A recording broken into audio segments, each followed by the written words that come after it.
I'm Brenda Combs. I'm one of the directors here at Kentucky Valley Education Cooperative. I'm over the monitoring and results, which actually means compliance. And today we're going to talk about post-secondary transitions for our MSD students. As we know, sometimes it's hard for us to write certain things in IEPs and post-secondary goals, depending on the nature of our students. So there's things that I hope that I have given you in here some examples. I've got some hyperlinks in here, some things of that nature to try to help you. I won't be able to go over all of those, but I'll briefly hit those.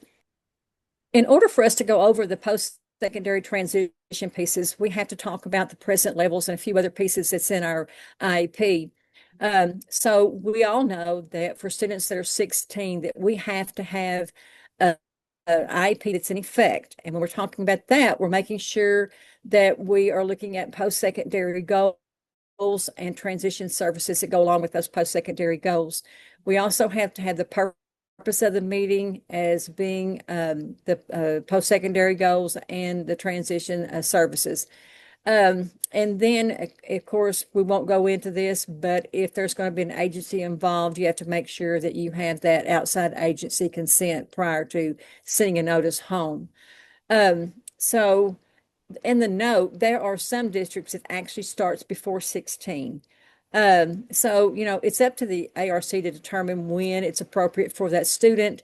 And then you'll just write that in the IEP if you feel like you want to do that earlier for that student. Have it here. Okay, so we have to have the following pieces in here. So we have to have measurable post-secondary goals, and it has to be based upon age-appropriate transition assessments that we do. And then the related to the training, education, employment, and where appropriate, independent living skills. And that's probably where our students fall. We're doing independent living skills with most of our students and probably all of our students. But we all are looking at the training part, the piece, the part for the education for them to be able to do something. Not all students are going to be out working in businesses. Some will be volunteering in certain places. So there's certain things that we can do for a student in our classroom. And then we also must make sure that we have that course of study. And we'll talk about that in depth here in a few minutes. We have a PowerPoint specifically for that because we have to make sure those 4 courses are added to that. All right, so when you're looking at your IEP, it doesn't look exactly like this, but it talks about the transition needs on your present level. So it asks you, if they're not yet 14, we mark that box because it won't be appropriate, but we leave it unmarked when they start turning 14 or if they're in the 8th grade. And then we go to what they have the different types of transition needs, which, include several things: instruction related service, community experiences, employment, daily living skills, post-school adult living objectives, functional vocational evaluations. So with this, I put a little hyperlink down here on the bottom of this, and it talks about each one of these areas. It talks about maybe yesterday, I found a new version of this. I had an older version that was from the post-school outcomes at Lexington, UK. So this one has been updated, revised in 2025. So when we go through here, we will see the pieces that we're talking about, the components. So here's instructions, and we do a lot of these things. We just don't write it down. So these are some things that you can add to your IEP. So I won't go through all of those, but you can see complete learning styles inventory to identify preferences and strengths modes. Visit college campus to meet with the student support services. Also here, I want to add, you can also visit Carl D. Perkins. Your student can visit Carl D. Perkins and talk with Jessica or any of them at the Carl D. Perkins Center. They have different types of programs that they offer. So there's several things that we need to do. Number 8, we teach this to our students all the time enroll in self-advocacy, self-awareness studies. So we try to teach that while they're at school, but we want to make sure that when they exit our program or they graduate, whichever one that they do, we want to make sure that they have those self-advocacy skills. That is very, very important. I'm going to move on along. Here we have community experiences. So here is another set of pieces that you can use that the students could have some opportunities to visit. In the past, I know we got to take our students out more often and take them to the libraries and take them to the bank to let them have a little tour. We take them to the post office and they talk about the mail and of course church. We take them out to eat. We try to get them to order their own food and those types of things and pay for it. So, we do a lot of these things. There's several of those there, and I'm just going to continue because there's just so many of them. I can't go through them all. Then the next one is employment. So, they might be doing something. So they may need to go meet with an adult worker in the career field of whatever they're going to be doing. Participate in a career awareness program. We have those in our counties. Sometimes we just need to go and find out where they're at and use that as much as possible. Meet with supported employment agencies. There's just all kinds of things that we can see down through here. Related services, most of our students, once they leave school, that they will still need some of those services. They may still need PT, OT, speech. There's so many different things that they might need. So, you have orientation and mobility services. You have, I like number 4, develop a list of people, phone numbers, etc., who can be resources to you once you leave school. But remember, we have to keep it in a safe place that you're going to know where they know where it's going to be. So there's several of those. And then we have other post-school and adult living objectives. So, make an application for post-secondary housing. We do have some of our students that are living in supported housing. We have some actually living in other housing that's not supported. Depends on their intellect. But most of the time we do have somebody that's a resident at that facility that watches over them. Number 7, register to vote and learn about the election process. So, they can register to vote and actually learn about that process, and we can teach them at school about that. And that's a good piece because they need to know that.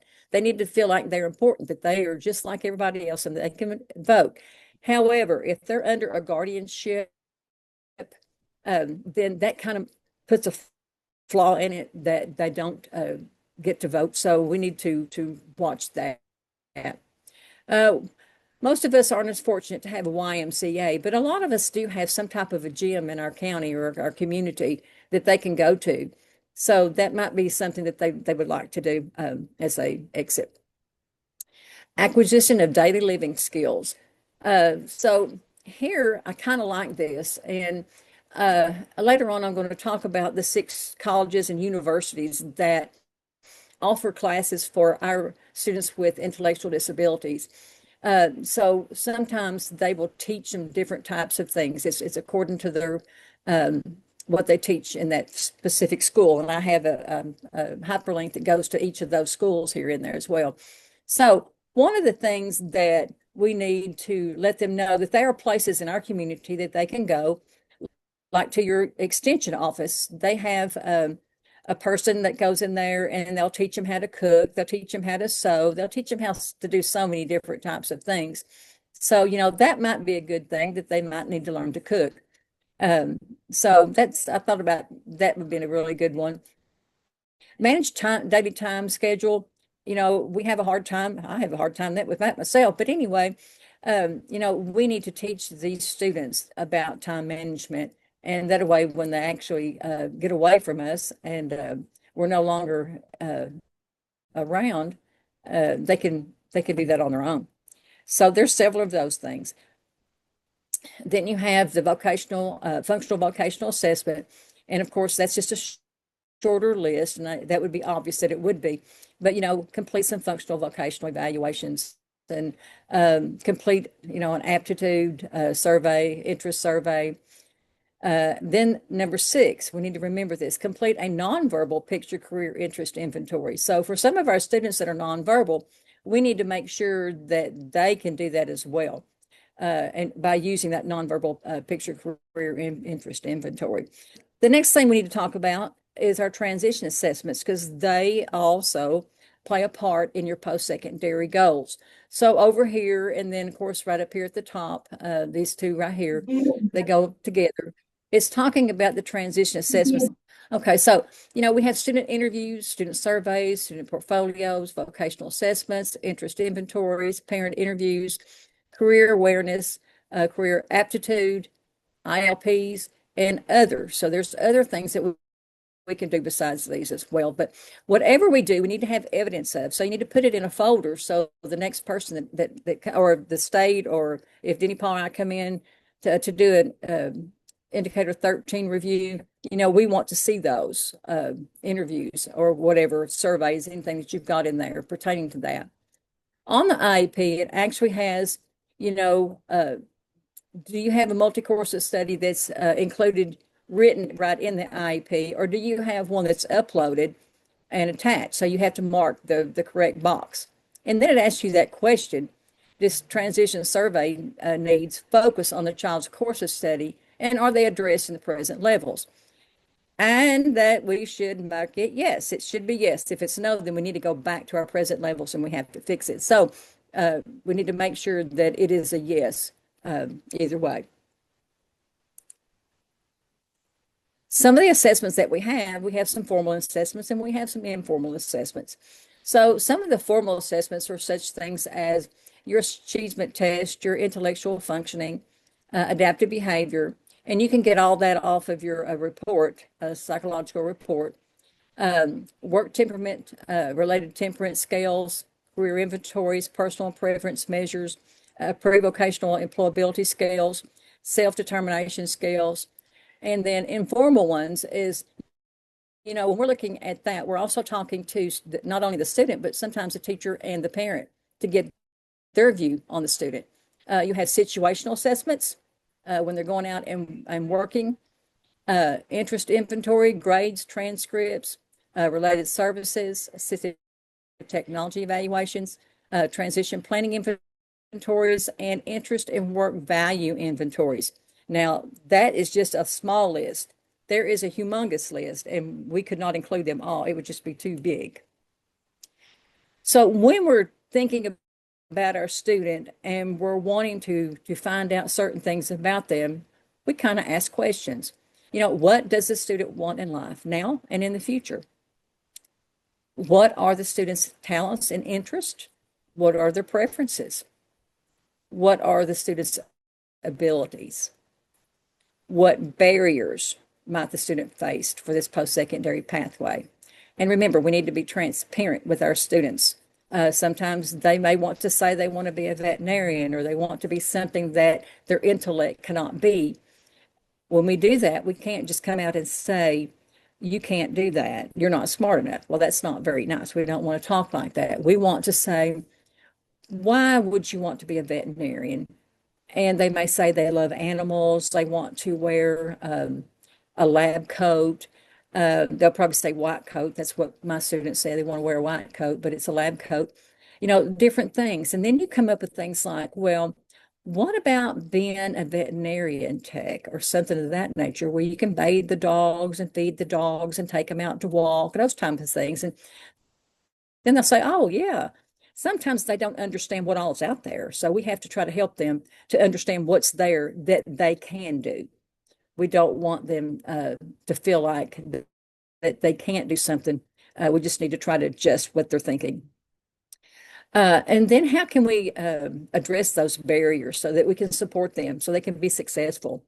What is the student's options at school and in the community for preparing them to do what they want now and in the future?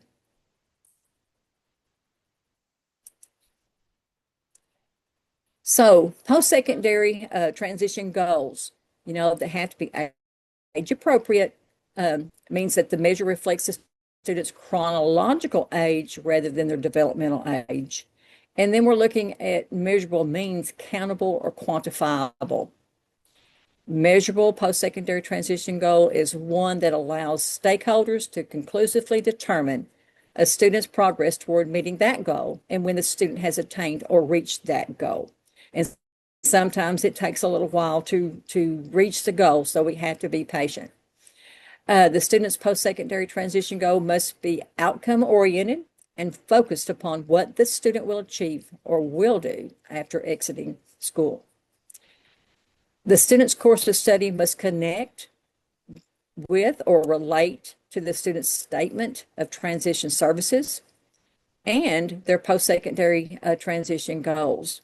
So when you're looking at that, there is a drop-down box that is there. Sometimes it's hard when you go into Infinite Canvas and you put in your goal and you have to go back in and you have to put your transition services in. So we need to make sure that that transition service is there. One of those that we need to make sure is providing the multi-year course of study. There must be a closely aligned relationship between the components of the transition services and the post-secondary goal. So, for example, KDE gives us a template to write our post-secondary transition goals. And so I have included some examples.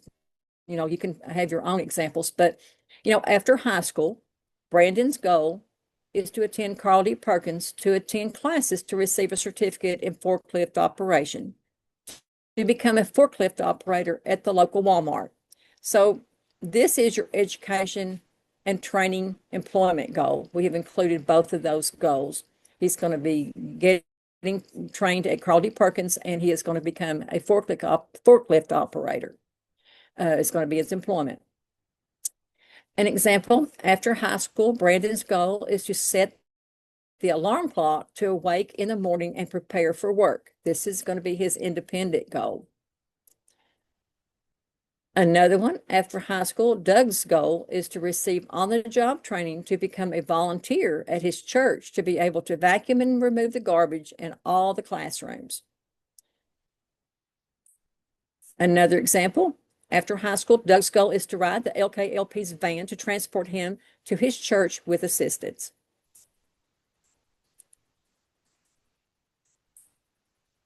Another goal, upon completion of high school, Lisa will attend Carl D. Perkins to take classes to receive a certificate in food service to become a food service worker at the local geriatric center. That will be the education and training employment goal. And then upon completion of high school, Lisa will travel to and from work using the public transportation system with time-limited supports. I also have included in here understanding transition. Here we have, upon completing high school, Karen will obtain a 4-year degree from a liberal arts college and with course work in elementary education leading to a teaching degree.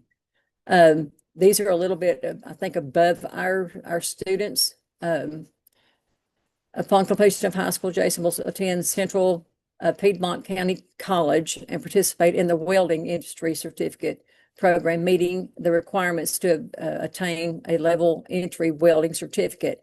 Now, I have witnessed some of our students that are higher functioning MSD students in welding class, and they do well. So some of our kids can actually do that. And, if they can go there and get that, that would be great if they could get a certificate. After graduation, Paul will work 20+ hours a week at the local grocery store and provided temporary supports through vocational rehabilitation. So we can't forget OVR, because OVR does play a big role with these students going and learning skills. And I won't go any farther. There's more of those, but you can go through those and look at them. But I just want to get to the colleges. Like I told you, there are 6 colleges or universities in Kentucky that offer some skills, some programs for our students. I've got this linked here. And when you go into that, you can see each one of them. So the WKU, they have the Savoy program. And this is in Bowling Green. So it talks about all of these things that they have. And then, of course, to learn more, it'll tell you more about those programs that they offer. Same thing with the University of Kentucky. They do have a college and career studies program for students, and all of these are for intellectual disabilities. And then in the Bluegrass Community and Technical College, they also have a comprehensive transition and post-secondary program for students. So they complete 24 what they call audit classes, and they can complete that in 4 semesters in 2 years. So those are those three. And then you have Northern Kentucky University. So they have what they call the SHEP program. And again, it's for the kids with intellectual disabilities. So, and then Owensboro Community and Technical College, they also have the Career and Life Skills program. And then Murray State University also has a program for the college to career experience. So they all have that. And you would need to talk with your OVR person because these kids can go to these places free. And again, I've talked to you about Carl D. Perkins earlier. So that's another option for them as well because they have all types of programs there. KVEC special ed staff went there, and we really enjoyed the tour and found that they had so many different options for our students. So that's another place, and they can stay there. They provide their 3 meals a day, and they'll take them out to Walmart 2 or 3 times a week, but they have to pay, their own money for stuff at Walmart. But as far as there at the school, they don't have to pay nothing. It's free, room and board, food. So here's another example when we're looking at the IEP. So we have our transition services, and then we have to have the agency that is responsible for that service. And of course, I told you the first thing, and it's most important, is a multi-year course of study. And of course, the person that's going to be responsible is the high school or the district. Some people put the staff of the high school staff. So opportunity to attend transition fair or career fair at the school or in the community. Again, you still have to put the agency responsible. And, Dr. Will Cayetan, he is on here. He provides a lot of those fairs for us at the Big Sandy College for our students to go to and attend. And it's very helpful for those students to get to see that. And some of them I even witnessed the last couple times was like, this college is big. I was thinking to myself, I'm glad we're not at University of Kentucky. But, to them, it's big, it's huge in their eyes. And I think they really had a good time. So if anytime you can get them to go to any of these transition fairs that are going on, I would recommend that they highly go. Information about supported employment agencies and services. These are things that we have to be teaching our students. They're not going to get it. They also need an opportunity to practice completing job applications and interviewing skills. And then Office of Vocational Rehabilitation will determine eligibility. But they now do that online. So you would go online and fill that out. They may still continue doing something that with paper, but right now it's online. So the next thing I'll actually want to talk about is there's 4 courses that the students have to take. And they're located at the bottom. There's only 4 of those. The last 2 are those work experiences where you work those 40 hours. These are classes that must be taught. All right, they must be taught. You have your developing career options, developing leadership skills, and I've also put the codes underneath those in case you need to talk to your guidance counselor about those codes. They need to be there in the guidance office as well. Experience in workplace, and then individualized career work experience. So we're teaching our kids different things. We're teaching them, number one, about the different types of careers that are out there. And then we're trying to teach them leadership skills that will build them the skills that they need to be a leader. And then the next thing, we want them to experience workplace principles. We need to know skills. We need to know what we can, what we can't do, the do's and don'ts. And then we want to individualize them and give them some work experience where they go out and do some work. Now, they have said that we can allow our students to work in another school, but they can't work in the same school that they're in. I think they did that starting this year. It might have been last year when they started, but it's just been recently that they just started that. So if you can't find a place outside of the school, at a business or whatever, then they can go to another school. And again, this is just repeating that. We have 40 hours that they have to complete. You know, most of the time it's like 20 hours each semester. So we need to look at that. I've got that broke down for you all in here as well. So for you all that might be new, these are the 4 courses that the students have to take. You know, and here it says 9 through 14. Well, you know, it doesn't matter about the experience in the workplace principles and the individualized career work experiences. Sometimes they may do those together. So, and it will say that in another one of our PowerPoints. All right, so here they are. And what is really good about this is when you go over to the description, you can see what we need to be teaching these students to do. So here is developing career options. And if you'll see over here, it's got the standard, and then it has the sub areas, and then it has a description. So the description is actually what we need to be teaching these students to do.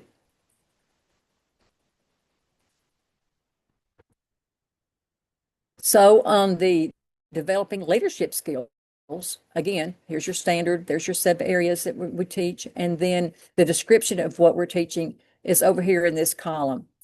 So, you know, our students need repetition. They need lots of work, lots of help. So the next one is going to be experience in workplace principles. Same thing. Here's your standards. There's your sub area. Then here is your description. So keeps up with personal belongings and tools at work, at school and work. So this one is very important that they need to keep up with. They need to make sure that they're organized.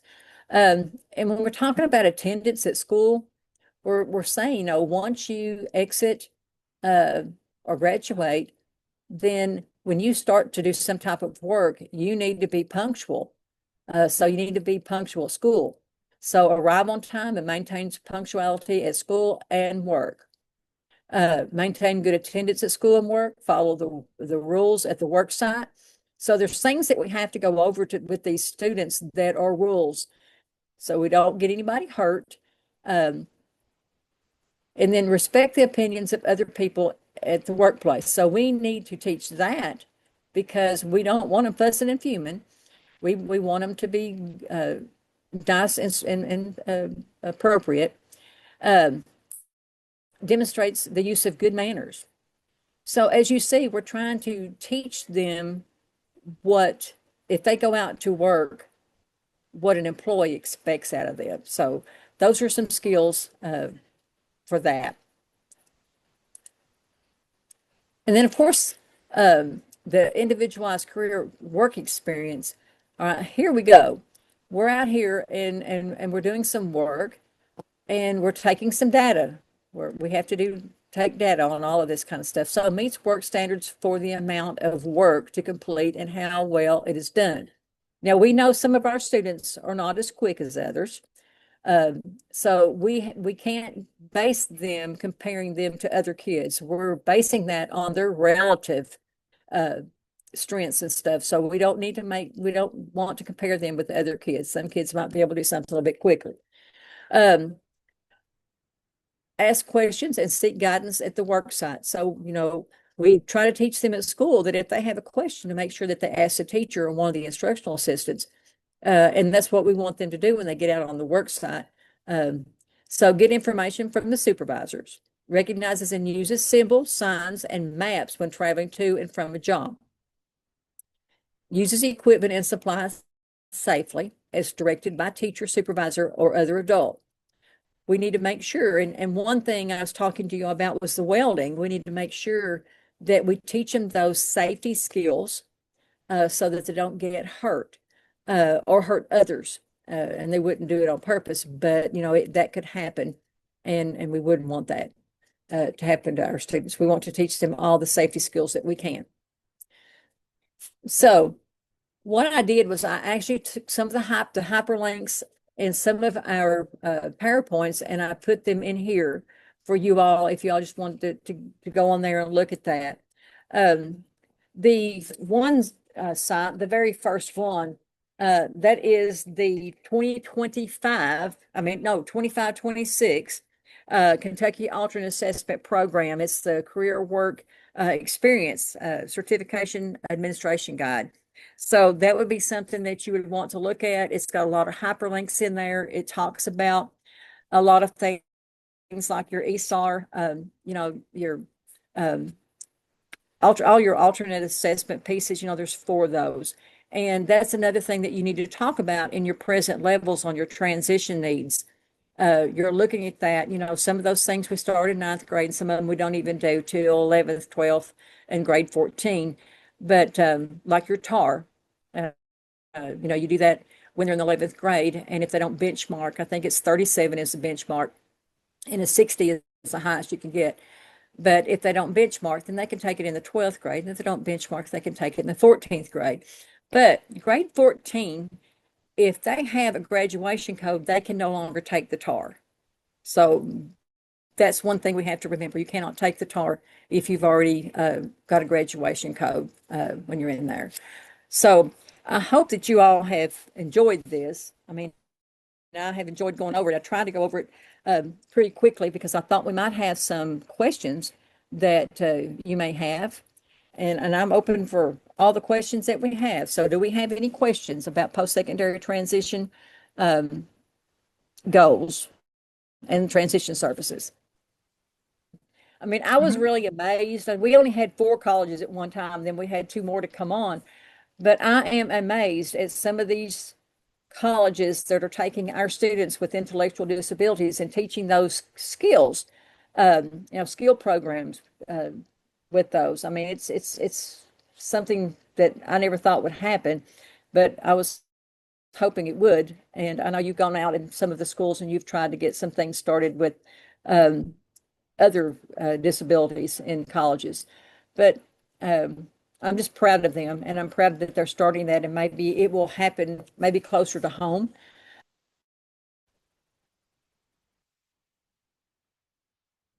Okay, so I'm going to just talk a little bit about looking at your IEP. Imagine that front page. The very first thing is going to be your present levels, and think about the transition needs section in there. We need to make sure that we talk about the 4 pieces of that alternate assessment, Kentucky Alternate Assessment Program. We have the ESAR, the FS alternate assessment. Then you have the career pieces, the attainment task, those types of things. So those kind of things you want to talk about if you've done those in that transition present levels. If you've done an interest inventory or whatever type of assessment that you have done, and remember, we need to do at least one a year. So you need to add that in there and update their preferences, their interests. They may, how they are, they change from one day to another about what they would like to be doing, those types of things. So when you go into your post-secondary goal, it's going to be something that they want to do and that they are capable of doing. And we have to make sure we have those transition services listed under there, with one of them must be the multi-year course of study. So we need to make sure we add that to there. Then you're going back into your measurable goals that you have written in IEP. And those pieces for your reading readiness, your math, those types of things, looking at those, their adaptive behavior pieces, we're trying to get them ready. So it all kind of flows through there. And you could actually look and see about your adaptive behavior pieces when you look at your Vineland or whatever assessment that you're given, and to see what they really need. And of course, the ESAR has like 30 questions that's on the EFAS, alternate assessment, in there. So it's standards. And if you follow what we put in here from 9 through grade 14 and follow the descriptions on there for all those skills to be taught, the students will be beneficial once they get out of school.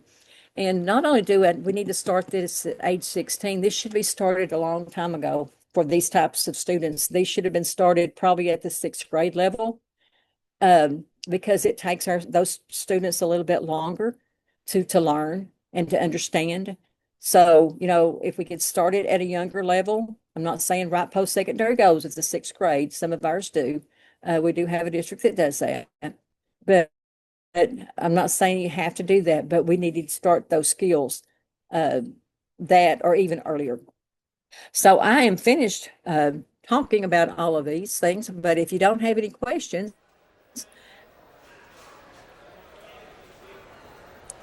and I appreciate you all that came out to listen.